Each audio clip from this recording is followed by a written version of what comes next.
episode of the Creative Mountain Mama podcast. I am joined by Bethany Morris. She is a mama of four under five, and everything she does is to encourage you on your motherhood journey. She keeps it super relatable and authentic on her page, and I'm really excited to jump into it. Bethany, thank you for joining me. Thank you so much for having me. I'm excited. I am excited too because I'm sure you have a plethora of funny stories. Has anything funny happened lately? Okay. I hate to say the word funny to follow that up, but it's funny you said that because I mean, not necessarily even motherhood, but like this morning I went and I'm working on a collaboration at a place called Ollie's. And this happens to me. I don't know. There's just people like me, I think, where if it's going to happen, it's going to happen to me. And as I was walking in, suddenly my mouth became so dry. Like it was just like, as I was walking, I was like, oh my gosh, I'm thirsty.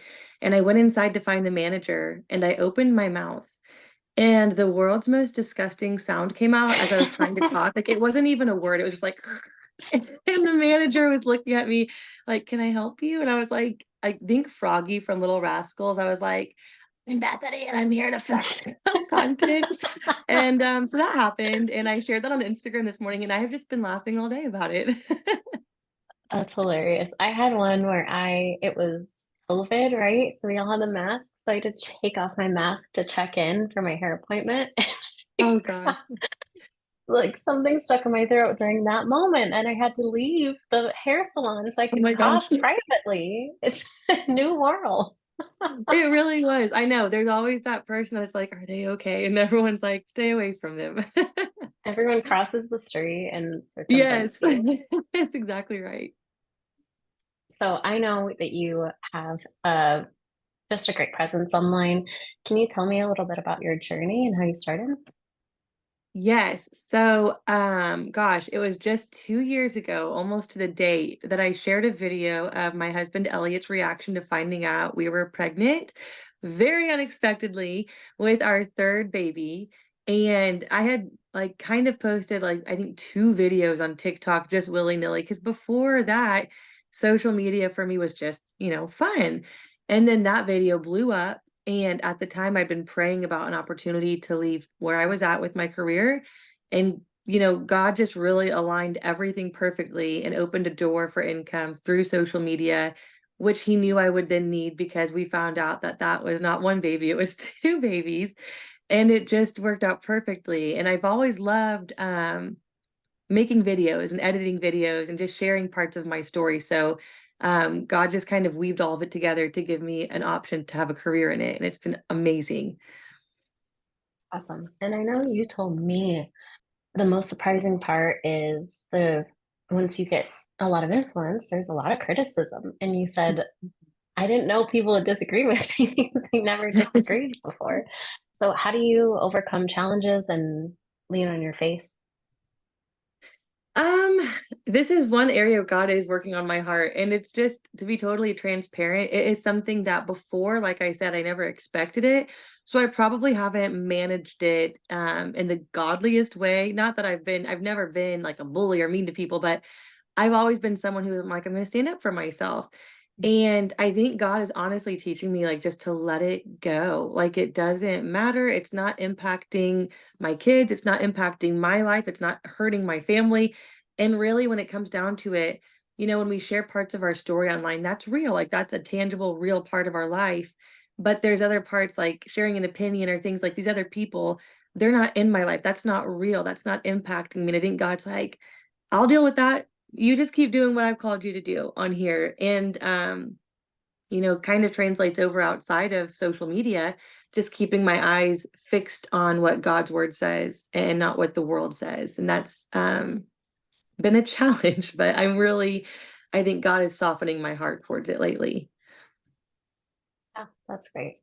And to have grace through the journey and, getting to include others on that journey as well. Is there any common misconceptions or common questions that you get? Um, Gosh, I feel like there's like different categories of questions like content creation, motherhood, twin life. I would say that, a huge question I get asked is about, like, "How do you make money on social media?" And sometimes I wanna be like, I don't know, I'm with you because there's times, like, it's ebb and flow, I'm sure, like, you understand, it's just like any other, like, entrepreneur, endeavor, and so I think that's probably a hot question. A lot of questions about, like, navigating motherhood and postpartum because I think just moms are some of the loneliest people in the world. And, we've kind of been conditioned to think we're just supposed to know. And so I think a lot of questions I get asked, I want people to know, like, I may not have the answer, but you are always welcome to ask. There is no such thing as a stupid question, because we're all parenting differently. We're all different moms with different, upbringings and different beliefs. And I just think that I don't know, there's just no wrong question, so maybe people feel comfortable. So I have a wide variety, and I certainly am not someone who knows everything, but I love sharing my experience and hopefully answering some of those questions. As a mama of four, you have been through it. Twins, right? People, Yes. I'm sure, feel like they can approach you with anything. Is there any one thing that you've done through all four babies? We buy this product or we always put them down this way. Can you share a couple of your best practices? So for me, gosh, this is hard because I really feel like I'm not a minimalist by any means. Like I want to preface with that. But my mom really was like when I had my son, he was my firstborn. She was like, "You just don't need a lot for babies." And I was like, "Whatever, mom. Like this is what they say online. This is what the apps say. Like we've got to go to Target like tomorrow." And I guess what I've done is just taken this approach of like we can always run up to the store and get it. Um, but we don't need to have it on hand. So for all of my babies, I'm not kidding when I say we would have been fine and probably only used, we had diapers and wipes. I bought like what I would say special outfits that we'd wear for like pictures or like, going to church. But outside of that, we just had the bare necessities. And there's nothing, and this is why I make a terrible influencer because I'm often like, you don't need much. Like you really don't. But one thing I would say we love, because all of my babies, we breastfed for a bit and then formula fed. And we consistently used the Dr. Brown bottles, the anti-colic ones. Does it make an impact on colic? I'll never know because quite honestly, I think it's just colic is just that season. And then what was the other thing? We bought each of our babies a couple of like the bamboo, like the really nice pajamas. And because they last so long, and really we used my son and daughters through all of our babies, like we passed those down and they lasted forever. I'm normally a cheapskate, but when it came to that, I was like quality over quantity. Highly recommend. Sure. And it sounds like, you've kept those on hand. You're prepared for the next one. Are you guys going to continue or are you guys happy with the brood you have? I think that I am for sure done. I say I think I know I am done. I think that like of course there's a part of me like that aches as they're getting older, but I'm like I just feel very complete and quite honestly just like you know how it is when you have like the first few months after maybe the newborn phase, in my opinion for myself, was always the most challenging. And I think it's the most challenging as you have more kids because newborns require so much. And when we had the twins, I had a 1 and 3-year-old. It was so hard to manage my time and be like, am I giving enough to everyone? Because I certainly don't feel like it. So the thought of having another one, even if I was like mentally I'm strong, like I'm game, while everyone's so little, I can't even let my mind go there. So I would say like 99% sure we're done, unless everyone's like in school like 5 or 6 years down the road. Who knows? I mean, I'm 29, so I don't know. We'll see. You're 29. You had your four already. Is there any advice that you'd give a mama that's trying to decide if she wants to stay at home with her babies or go back to work? This always gets touchy, I feel, because there's no wrong answer. And here was my mindset.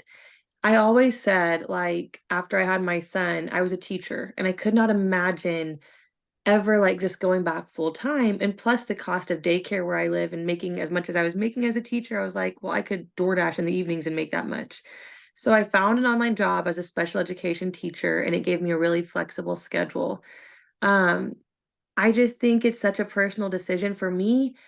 I like to work. I always will like to work, even if it's after my kids go to bed until, midnight. I just have that mindset. I love doing it and having something outside of being at home with my kids all day. Not that that's not the best purpose and calling ever, but mentally, I think there's just God makes everyone different. Like we have different gifts and talents, and that's just something He's given me. So for me, I said, as far as finances, it was never an option just to be a stay-at-home mom, not just to be because that's a whole it's a job in itself.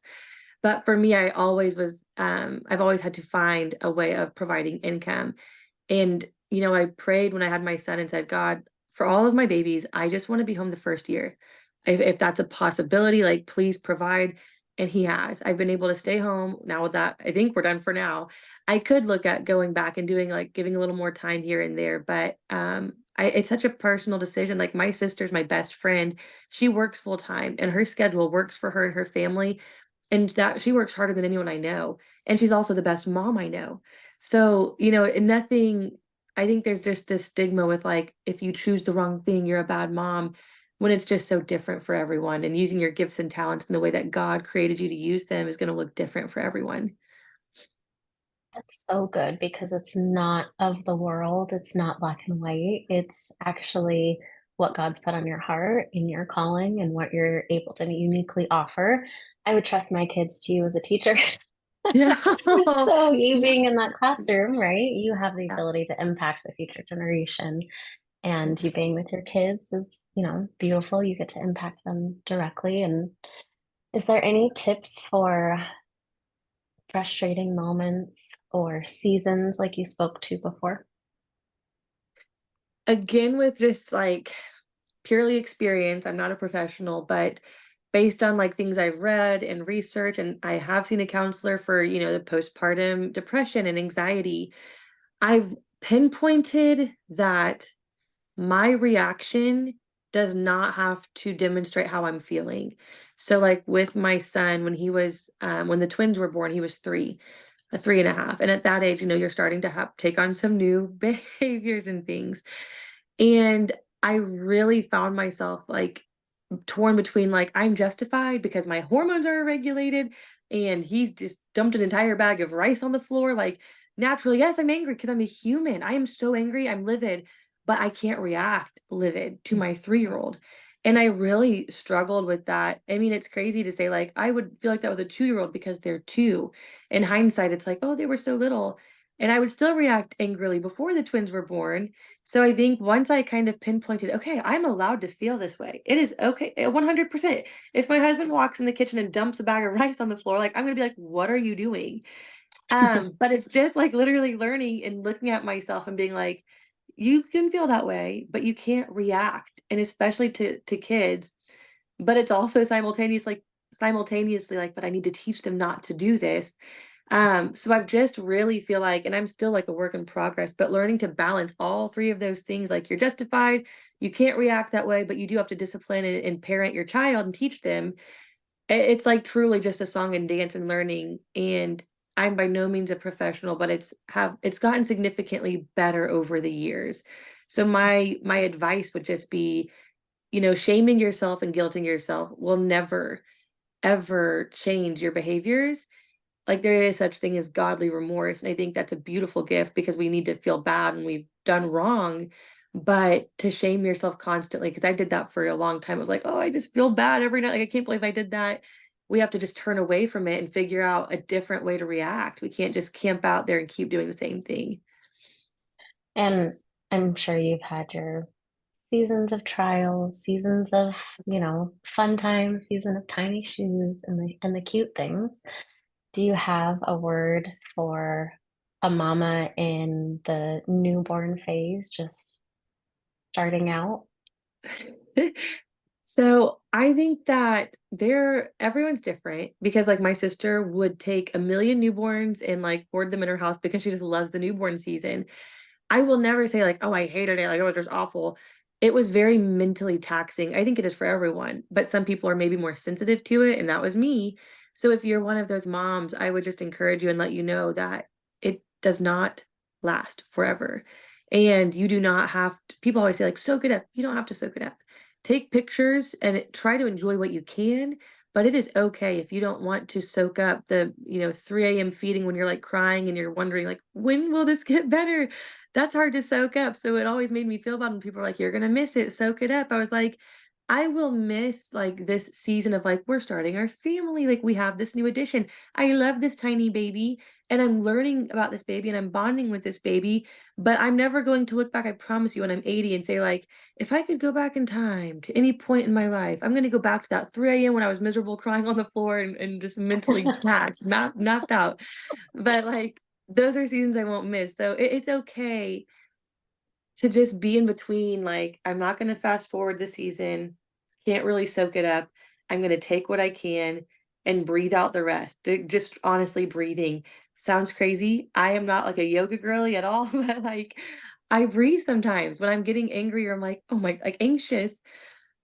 You just breathe it out.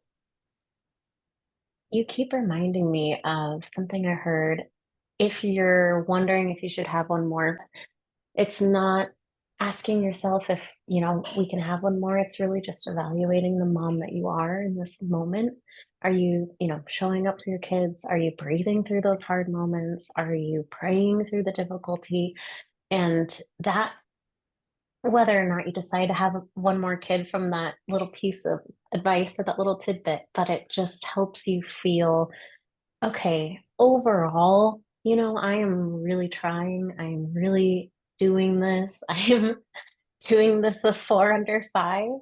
And it's more about just kind of the grace that that little tidbit of advice gives each mama. I know you talk about your sister a lot. Are there other people that inspire you in your journey? I feel like I am very blessed to have a lot of friends who had babies around the same time I did. Honestly, my neighbor, it was such a God thing. So she and I did not know each other when I moved in, and she's about 5 or 6 years older than I am. But her husband and his family, my family actually grew up with and went to high school with. The connection was so weird, but she is truly such an inspiration to me. And she's right next door. And I just know God planted us next to each other for a reason. We've walked through so many similar seasons. Our kids are about the same age, like within 1 or 2 years. She has a little boy and a little girl, about the same age as my older two. And I don't know what it is exactly, but she's like that calm mom that everyone looks at and they're like, I want to respond like that. Like, and I think when you put yourself around people like that, it helps you to react that way to your own kids. Like I was saying, if I had never seen her, like when her son was doing something when he was 3, and she was like, oh, like, let's go talk to the side, like not to embarrass him and talking calmly. And I was like, oh, I would lose my mind. When I see someone do that, I'm like, oh my gosh, that's what I want to do for my kids because look at the relationship. And I truly feel like when you become a mom, because I've been guilty of it. I used to be so social, love to do things with people. You become a mom and it's like, I just want to be an island. I don't want to leave the house. Like, I don't want to risk my child embarrassing me in public or in front of other kids. And that's not how it's designed to be. And there have been times, even with my closest friends that are moms, that I grit my teeth and I'm like, yes, I'll go to the play date because I know I need to. I've never left and said, man, I'm really like mad that I did that. I should never do that again. I always leave feeling inspired, encouraged, and like, okay, I'm going to take some of the things they did and try to do that in my own walk as a mom. So good. Seeing the ladies in our life. I have a neighbor too. She's Yay. a practicing therapist, but the way she talks to her little kids, it's like the PBS kids teachers, but in human form. And you're like, wow, I wish I could talk to my kids like human people Yes. did. I That's love those exactly people. right.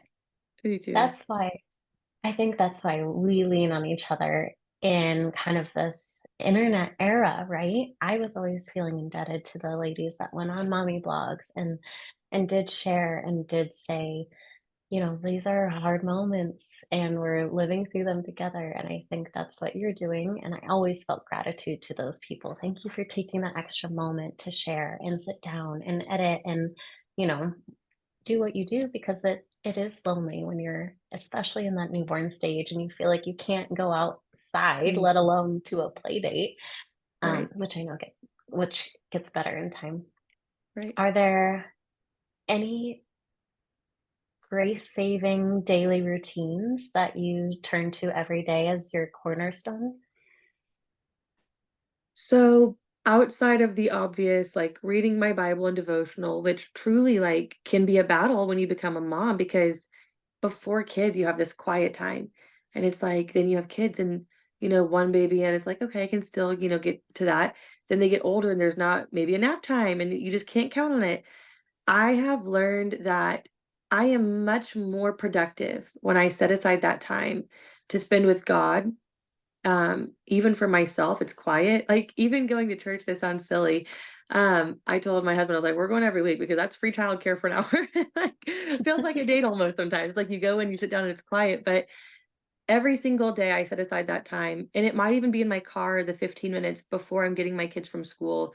I might purpose to leave a little bit early. It doesn't have to look like what it used to, and that's what I really struggled with at first. I wanted my morning time with my hot coffee and like my Bible and my journal. It doesn't look like that now. It really doesn't. It looks messy, in my opinion. But to God, it's not messy.